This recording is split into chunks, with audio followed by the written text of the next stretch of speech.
Next, number 32 is something I've already been discussing at length accidentally. What happens is when your brain, like mine, is a plethora of knowledge, you end up tapping into things that you're supposed to be saving for later because it fits at the time and you just know so much and you're just so hyper intelligent. I don't know if you'd understand that, but that's what happens when you have deep knowledge of a subject. Sell the result of a product, not the product itself. We've already discussed this, so we'll discuss it again very, very quickly in case you weren't paying fucking attention.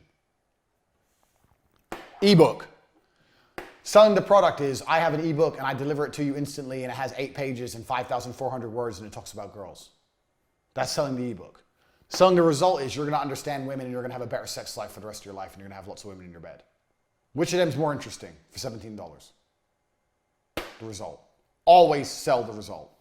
Write that down here. I mentioned it earlier, but it's extremely important. Next, 38. Image sells. So we're hustlers. This is the Hustlers University. Image sells. Now, there's a lot of guys on Twitter who constantly talk about saving money. It grates on me. It annoys me. These are the other guys in the saving money, the making money space. It's not how much you make, it's how much you save. Can you save, save, save? Stay at home, save. Don't have a girlfriend, she's expensive. Jerk off, save, save, save. It's bullshit.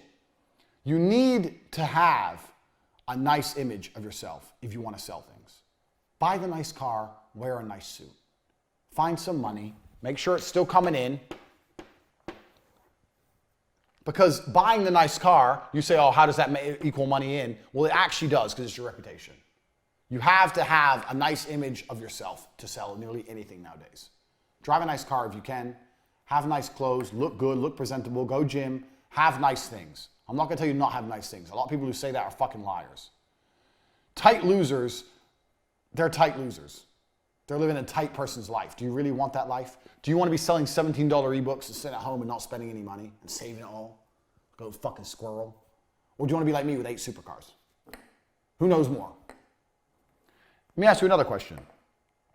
If I would have launched CobraTape.com, I was already a millionaire when I launched it. So that's the difference between me and all the other course guys. These guys need courses to be rich. I'm rich without any of this shit. So I don't need this because I had cam girls way before this. When I launched CobraTape.com, the reason it was so successful was because I already had a Lambo. I was already rich. My car paid for itself. Would you be buying from me right now? Would you have bought this university if I didn't have a big house and loads of nice cars? If I said, I know loads about business, but I live in an apartment with a laptop and I sit there all day on my own, but I know loads, would you have even bought this course? You'd be like, what the fuck do you know? That shows how important image is. Flexing on the broke boys is important. So don't fucking neglect it. I'm not saying blow all your money. I'm saying that having a good image is not going to hurt you in any way. Don't be afraid to spend money for your image because it's a real thing. Everything in life is basically the same thing. Everything in life is people walking into rooms and saying things. That's what politics is. That's what business is. That's what negotiate. Everything you can think of is some guy walking into somewhere and starting to talk. That's what the Senate is. That's what Congress is. That's what court is. Everything is people, blah, blah, blah. Talking. Talking is something you need to get good at. If you're good at talking, you have the gift of the gab, as they say, you can sell anything. No matter what you're selling, the better you get at talking, the better you're going to sell it. So if there's one skill you need to practice for your sales, it's how to talk. How to talk convincingly. How to put energy into your presentation. How to not be boring. Learn to speak. If you don't have my body language course, there's a course on CobraTape.com that teaches you body language, and we cover oration. We talk about talking and how the way I talk, what I do, things, tips, tricks, etc. If you want to learn to talk like me, the Grand Master, I'll teach you. But you need to be good at speaking. Being good at speaking will make you be good at selling. They are the same thing. Get used to talking. I've been in presentations over and over again with people who have a fantastic product, fantastic information, great price point, but the presentation is slick, they've got the PowerPoint, etc., but they're just not good at talking. There's no fucking X factor with their talk. There's no pa-pow. You need to have that pa-pow. You need to get good at talking. Practice it. Practice getting good at talking. That's one of the most important skills you can learn for life. From getting women to selling products. It's exactly the same thing. You need to get good at talking. It's important. So, there's lots of different ways you can get good at talking. My way, the way I talk, suits my personality. You have to develop your own type. But I try my best to make sure I put loads of energy into how I speak. Most people speak and they don't realize super low energy. And when you have the ebook, you don't sell the ebook, you sell the result of the ebook. Because if you sell the ebook, you're bored already. I'm bored. So I scream and I move my arms around and shit. I'm eccentric. I'm over the top. You don't have to be that way. There's other ways you can also be engaging without being the same as me. I know lots of other guys who are engaging other ways. But you have to develop an angle to be engaging. So next time you talk to someone who's an engaging speaker, find out why they're engaging. Even some people are engaging because they laugh all the time. People like positivity. So have you ever been around someone who's like constantly like laughing when they talk? But then you're like, well, you listen more. Because what the fuck's so funny? His life seems great. I want to know what he knows. Find a way to differentiate yourself one way or another. There's loads of different tips and tricks. I can't tell you to be like me because I'm me and you're you. But you need to find a way to be engaging. And the way you do that is next time you're listening to someone and you're particularly engaged, work out what about them is engaging. So I like to be high energy. But high energy always helps. Being low energy never helps anything. Even if you're shit in bed, at least if you're high energy, it'll be better than if you're low energy. To fucking do something. One thing you do need to avoid is everyone does it, but if you'll notice, you're watching this university, I'm not reading off a teleprompter. I'm doing everything off the top of my head, and I very, very rarely start stuttering or saying, I've trained it out of my brain. And I teach how to do that in the body language course. So if you're watching this and you want to be able to speak like me, free-flowing, bow machine gun, get the body language course. But you start slowly. You talk slowly, you breathe, you make sure you don't make any and then you get better at it, and then you can be as quick as me. Now I talk very, very fast without mistakes, without gaps. And will lose you a deal. Oh, so explain to me how the flux capacitor works. Okay, so you just lost it. You just lost the deal right there. And 99% of people will do exactly that. Even people who are good, even experienced people. Okay, so why? How does the flux capacitor work? I'm going to tell you exactly how the flux capacitor works. Here's how it works. Look at this. I just got the deal. You didn't. All I did was repeat his question. You're saying, so you have time to think. I'm repeating the question, so I have time to think. Tell me how the flux capacitor works. Okay, or tell me how the flux capacitor works. I'll tell you what I'm going to do. I'm going to tell you exactly how the flux capacitor works. All I did was repeat his question. It's not complicated. There's tips and tricks so you learn how to speak without sounding like a moron. If someone and ahs in a presentation with me, I won't buy from them because I don't like that shit. I don't speak that way. Learn how to not speak that way. If you're watching this and you want to learn what I know about how to talk, get the body language course. It will teach you. I gave you one little trick there, but there's a bunch more. Next. Everything will go wrong all the time.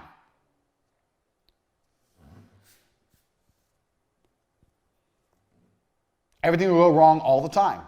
That's why you need to have a high stress tolerance. And that's also why you need rule number 1. Your best weapon against things going wrong is rule number 1. Speed. Speed defies gravity. If you get water in a bucket and you spin it around really fast, the water doesn't come out the bucket. As soon as you slow down, it falls out. Speed is that powerful. You have to be able to work quickly. You need people around you who work quickly. You need teams which react to things quickly. Everything will go wrong all the time. The faster you can plug the hole and fix things, the faster you're going to be back online making money. So anticipate things going wrong. High stress tolerance. And speed is the remedy to all your issues. No matter what the issue is, no matter what the ailment. You need to do things quickly to get it fixed. Always. As long as you can keep this going, you've got your business going. So let's say you've got your business. I've got titties on the board now. We'll leave the titties for now. You got your business, money's coming in. Your back end fails. Your big back end all fucks up. Oh no, everything's gone wrong. Do you know what I do in that situation? Most people in that situation goes, oh well, we can't take orders because we can't see who, what order. No, not interested. My business is still running. As long as my payment gateway is taking some money, my business is running. I'll deal with the shit show. And I'll fix the shit show. I'll deal with it using rule number 1, speed. But I'm not turning off my fucking tap. As long as this is happening, you won't go out of business. You won't lose. You will only lose when this stops. So even if everything in your whole company's gone wrong, you're going to sleep less. You're going to get it fixed. You're going to fix it with speed. You've got a higher stress tolerance. You'll deal with it. Your staff understand. Speed, speed, speed, speed. You're going to tear through the mess manually. You're going to have to go through manually one by one and get it fixed.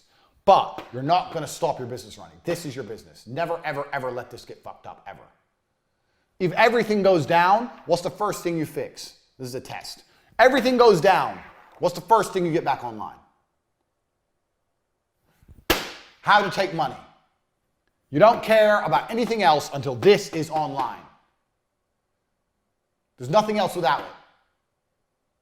It's like, what's going wrong in your life? What's the first thing you fix? You fix oxygen. If you ain't got oxygen, the game's up. Nothing else is important. That's what this is. You fix this. Get the payments coming in. Then worry about it. Worst case, everything's so fucked up you can't even see what people bought. Don't worry. Don't worry about it. They'll email you. Hey, I spent money on your website. I ain't got my product. Oh, really? Please tell me the time and date. I'm sorry about that. Here's the time and date. Okay, yeah, they did buy. Okay, confirm it. Okay. Yeah, sorry about that. We're going to send you a free gift. Apologize for the delay. Bang. Problem solved. You kept your money in. You got them happy. They got a free gift. Wait for them to email you. Keep the money coming at all costs. Super, super important. Everything's going to go wrong. But as long as you keep this going and you work quickly, you can fix the other shit. Don't let anyone come into you and say, well, we can't do this because the back end. Fuck the back end. I'm interested in the front end. Fuck the back end. Give me my money today.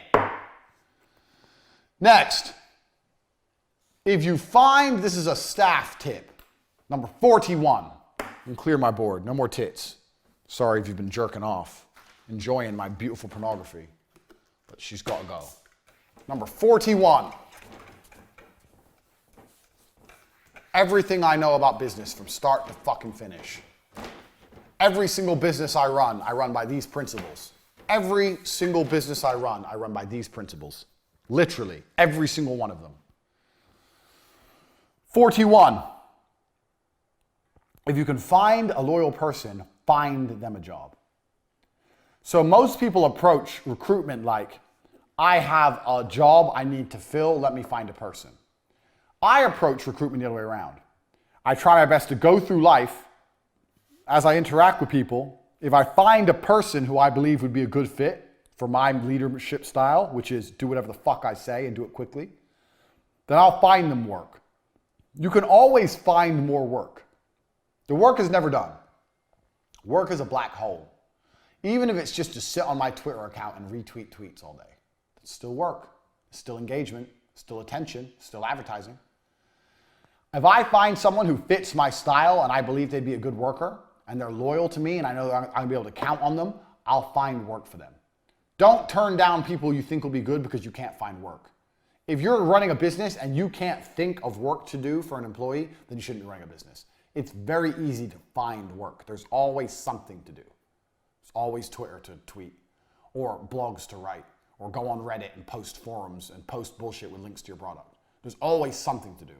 If you find a good person, hire them and find a job afterwards. That's key. And then as jobs, real jobs appear in your organization as you grow, you'll already have loyal members of staff you can reorganize. Don't throw away loyal people because you don't know exactly what they're going to do straight away. That's 41. 42. Aim way too high. And when I say way too high, I mean way too high. Now, don't be one of those jackasses that comes along going, yeah, I'm going to have like on Dragon's Den or some shit, or The Apprentice. I'm going to have a business worth $500 million. I'm going to be a multimillionaire. Don't be an idiot. But you need to aim too high. The higher you aim, the higher you'll get. If you aim for the moon, you'll get to the stars. If you aim for the stars, you'll get to the sky. If you aim for the sky, you won't get off the ground. That's how it goes. You need to aim high. Be realistic. Don't be a dick. But you do need to aim too high. Whatever your expectations are, you need to triple, at least quadruple them. Because if your product is good and you're doing a good job and you're selling it to the whole world, why can't you be a billionaire? Why not? If you're doing a good job and selling a good product to the whole world, why couldn't you? So you need to aim much higher than you're currently aiming. It's going to help you reach higher levels. Just don't be one of them deluded dickheads who's already talking about $500,000 turnover when he has literally sold zero. I guess another way to phrase this lesson, number 42, is never be content. So when your money's coming in, let's say you get to the point where you're doing $2,000 a day, $1,000 a day, whatever. Never sit there and go, oh, that's pretty good. It's never good. It's never good enough, ever. It's never enough. It's never good enough. It's never enough to make you happy. Be greedy. Want more. Aim high all the time. It's your instant source of motivation. If you're happy and content with what's coming in, you're not going to aim high enough. You have to be pushing forward. Remember, always looking to the new money. Forget the old money. Aim higher. All of the time. I can't stress that enough. Next lesson. Irrational self-confidence without being a bullshitter. People like confidence. If I'm going to spend my money with you, I want you to be extremely confident on what you're doing with my money. If I'm going to, okay, so let's say I'm going in for surgery. I'm going to go see a doctor for surgery. Do I want that doctor to be confident about the operation or nervous? Do I want the doctor to say, yeah, I've done this loads of times. Yeah, I know exactly what we're going to do here. Yeah, it's easy. It's simple. I've done it loads of times. Or do I want him to be like, oh, well, yeah, I mean, things can go wrong. And, I didn't sleep last night. What do you want? You want confidence. So if someone's going to spend money with you, they want you to be confident all the time. So you have to be confident in your delivery. Now, don't be a bullshitter. Don't come along and say, I know more about girls than Andrew Tate, because everyone's going to know you're an idiot, because you don't. Anyone who's seen the PhD course knows that. But still, you need to be super confident at all times. So if anyone's going to spend money with you, they need to be confident. So when I used to go into sales, when I would go sell things, when I was doing television advertising, I would say I was the best. Say I was the best. Now, I was relatively new to the game, and I'd say, yeah, I've been in this game a long time. I've met a lot of people, and I've met a lot of agencies. I see how they do things. I'm not trying to sound conceited, but I'm very sure that we are the best at what we do. And they'd be like, oh, okay. I was like, no, really, we are the best at what we do. In terms of price-wise and the way we plan the media, I know we're the best. We're the best in the country. Did I have any evidence? No. Just said it. Who gives a shit? Evidence. What evidence? They go, why? And I say, oh, because of the way we do planning and the price point we work at. I've been in this industry a long time. I've seen lots of people, and I've also taken lots of big clients from other competitors, and I know that we're the best. Bang. Just said it right there. And if you say it so confidently, they're not going to be like, well, no, you're not. They don't know. They don't know anything about your industry. How are they going to prove it? They'll be like, oh, okay. Oh, well. People love confidence. They want to give their money to the best because they know the best is going to give them the best job. It's better to be irrationally self-confident than not. This also ties into the and ah thing. Did you notice how smooth I was right then when I said why I'm the best? Did I go, I think, we're the best, No. I'm the best. Any job you do, any client you're going to land, you need to sit there and say, I'm the best at what I do. I'm the best at what I do. What they're going to do is say, no, you're not. Yeah, I am. No, you're not. How do you know? It's my industry, not yours. I'm telling you I'm the best at what I do. You're not going to find anyone better than me for this price point. No way. Impossible. I am the best. There's no one else in the world who does what I do at this cost. I'm the best. Congratulations, you found the best. You're lucky. Irrational self-confidence. Do not be a bullshitter, but you need to be super self-confident. Smooth with it. James Bond. He walks in, he's outnumbered, everyone wants to kill him.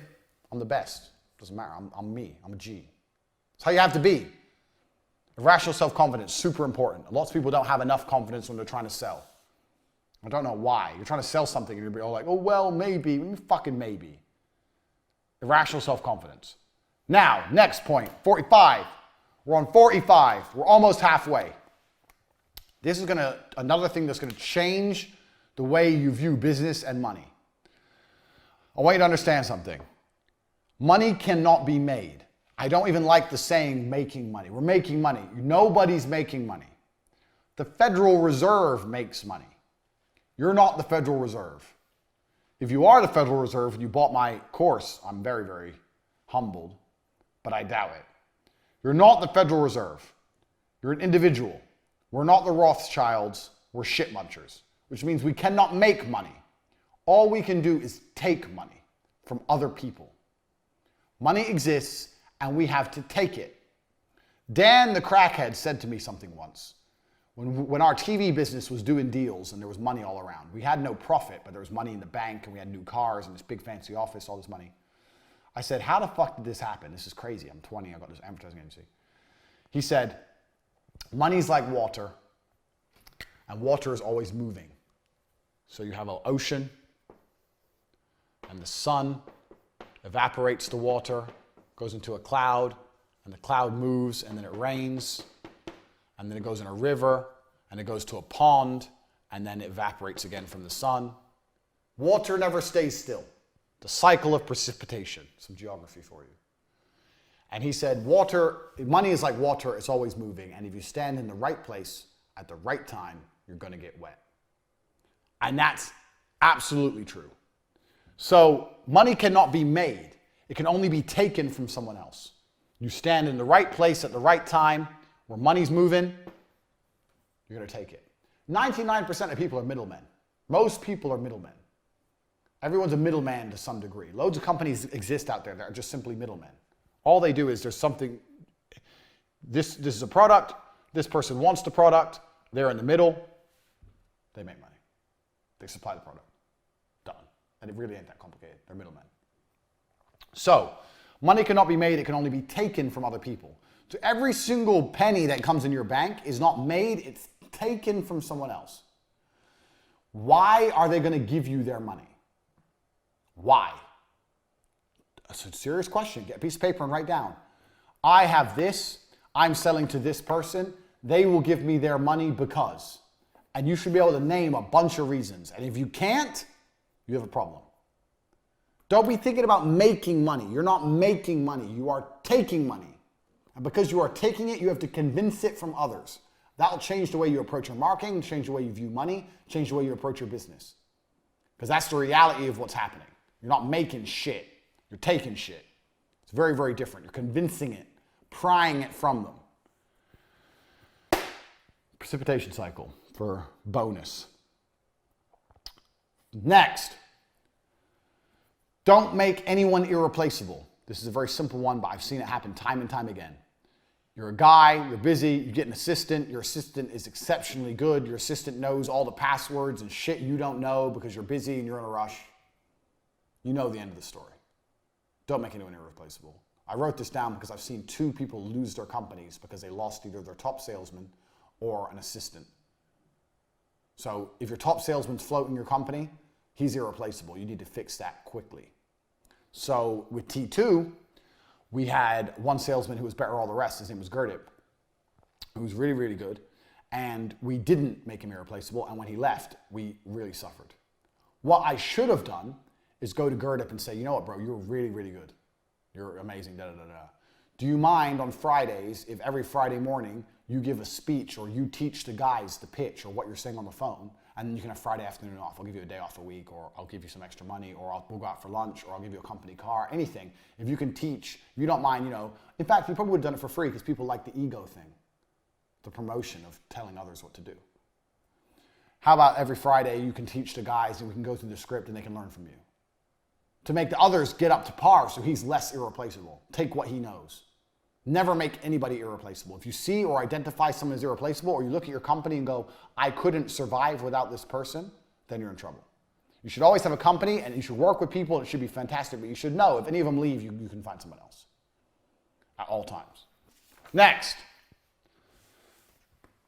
another basic sales tactic. Tell people they can't have things. You already should know this if you've sold anything before, but you should know. Tell people they can't have things. All the time I tell people they can't have things. If you tell people they can't have things, they want things. This is the reality of the world. So let's say someone calls you to buy, let's say you sell flux capacitors. I'm going to draw a flux capacitor.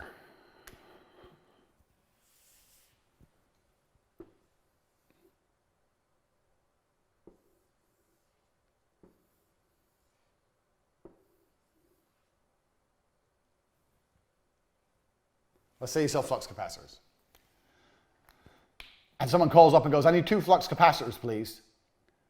The first thing you say to them is, oh yeah, sure, okay, no problem. Let me just check and make sure we have some because they've been in high demand at the moment. I think we might be sold out. I'm not sure we have any. What do you need them for? Oh, I actually want to buy them for XYZ. Okay, I don't think we have any right now. Let me get back to you. What's your name, number? Da-da. So what just happened in that exchange? Dude wants the flux capacitor. I am in the middle. In that short exchange, I told him, one, he may not be able to have the flux capacitors. And two, I asked him why he needs the flux capacitors. So one, I told him he can't have it. And two, I asked him why he needs it, to reconfirm in his mind that he needs it. I don't know we have any. Maybe there's something else. Can I ask what you want to use it for? Oh, I need it because my dick is too small. And I want to use the flux capacitor to grow a man-sized penis. That's fine. I don't think we have any.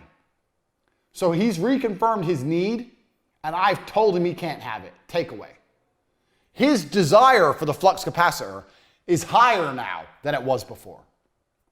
He wants it more than ever. So, this is obviously one example of how this can be done, but you apply this basic principle. Get them to confirm what they need, tell them they cannot have it. You cannot have what you want. You cannot have it. You're not allowed it. When I eventually call him back and go, okay, how many did you need? 2. All right, I can get hold of 2 for you, but it's going to be difficult. Are you looking to purchase right away? Oh, well, I was thinking next week. Okay, well, I don't know if we're going to even have any then, so bye. Are you looking to purchase right away? Yeah, I am. If you ask someone, are you looking to purchase right away, and they say yes, it's done. Deal's done. They ain't going to fuck around giving you credit card details. They've already said yes. They're looking to purchase right away. Bang, done. This is sales. You've managed to fulfill his need. Buy it now. Tell people they cannot have things. Now, a lot of people do this online with the simple running out of time, this book won't be allowed around forever, blah, blah. But that's shit because an ebook is around forever. So everyone knows you're just doing it because it's garbage. If you actually could use your brain and think outside the box a little bit, you could find a better way to do it than that. Telling people they can't have things. So, for example, if you sold a $17 ebook on girls, let's say, saying the ebook won't be around forever, everyone's like, bro, it's a fucking ebook. It literally will last forever. Shut up. If you say, I'm going to cap the number of sales because I don't want people stealing my lines or I don't want my lines to become less effective, that's probably a better angle. It's not a fantastic angle, but it's better. At least it has some kind of validity to it. But telling people they can't have things is a fantastic way to make people want things. It works. So here's a little example of how that's done. We're going to come back to this point later, and another point I'm going to mention. I nearly started talking about something, but I've shut up because I know it's a later point. Learning. We have reached the halfway point of your education. Point 50. And I've deliberately made this point 50 so I can tell you something that you already know about yourselves halfway through this presentation. You already know what to do for your business. You already know how to make money. You're fucking lazy. And I'll give you an example. The other day I was talking to some chick, story of my life. She's talking shit, obviously, about how she wants to run a makeup company. I said, if you want to run a makeup company, why don't you have a makeup company? She goes, oh yeah, I know, but I don't know what to do. I said, okay, I'll tell you exactly what to do. Here's what you do. Let me clean my board. Here's what you do. Go to Alibaba.com, get some samples of makeup, find one you like, put a new sticker on it, make a website, sell it on your website, get YouTubers who talk about makeup to talk about your makeup brand, sell makeup. Done. You own a makeup company. She goes, that's a good idea, actually. I go, yeah, it is. A week later, I said, how much makeup you sold? She goes, what do you mean? It's like, I told you how to do an entire makeup brand from start to finish. I told you to do an entire company. How much have you sold? She goes, oh, well, she did nothing. 7 days, she did nothing. I told her how to run a whole company. You wanted to run a makeup brand. I just told you how to do it. Didn't do it. A lot of you are out there already sitting on ideas, and guess why you're not doing them? Because you're fucking lazy. You know how to do it, but you won't do it. You already know what you should do. You already know how to do it, but you're not doing it because you're fucking lazy. You already have the idea. Go. Stop waiting. Number one, speed is everything. What are you waiting for? If you would have started the idea a week ago, it would be ready by now. You're fucking around. A lot of people out there with business already know what to do. They just are lazy and they don't get it done. If you're waiting, hoping you need some kind of investment or you're waiting for something, you should have learned enough in the first half of this Hustlers University that you don't need investment. You can get the money coming in without investment. We've already discussed that. There is nothing to wait for. I hear it all the time, man. People don't realize how often they do it. I hear people say, oh, I've got this idea for a course, let's say. Cool. A month later, yeah, I'm working on my idea. A month? Do you have any idea what I could achieve in a month?